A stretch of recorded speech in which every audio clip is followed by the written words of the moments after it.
ভালো লোক কারোর কোনো ক্ষতি করে না রে। ভালো লোক কারোর কোনো ক্ষতি করে না, তারা শুধু উপকার করতে চায় মানুষের। ক্ষতি করে কারা? অশুভ আত্মা। যারা দুষ্টু লোক তারাই সমাজের ক্ষতি করে যাচ্ছে। হ্যাঁ, এই হাফিজ হচ্ছে সেই রকম একটা দুষ্টু লোক, একটা দুষ্টু আত্মা। আজ থেকে 15-16 বছর আগের কথা। হাফিজ থাকতো এই গ্রামেরই সীমান্তে। শয়তান, একমাত্র শয়তানই আমাকে অমর করতে পারে, আমাকে শক্তিশালী করতে পারে।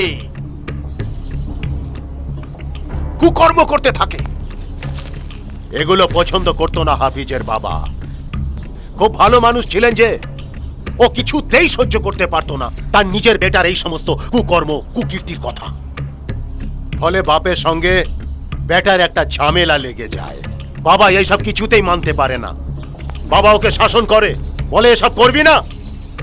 বাপের সঙ্গে ঝামেলা লেগে যায়, ঝামেলা চরমে উঠতে থাকে, সেই দ্বন্দ্ব আরো আরো বড় হতে থাকে। বাপ ওকে বলে এসব করবি না বেটা, এগুলো কিন্তু আমি পছন্দ করি না। কিন্তু ও শোনে না, আরো খারাপ কাজ করতে থাকে, আরো খারাপ কাজ করতে থাকে। করতে করতে করতে করতে একদম শেষ সীমান্তে গিয়ে পৌঁছে যায়। তখন তখন ঝামেলা আরো বাড়তে থাকে। বাপ কিছুতেই সহ্য করে না।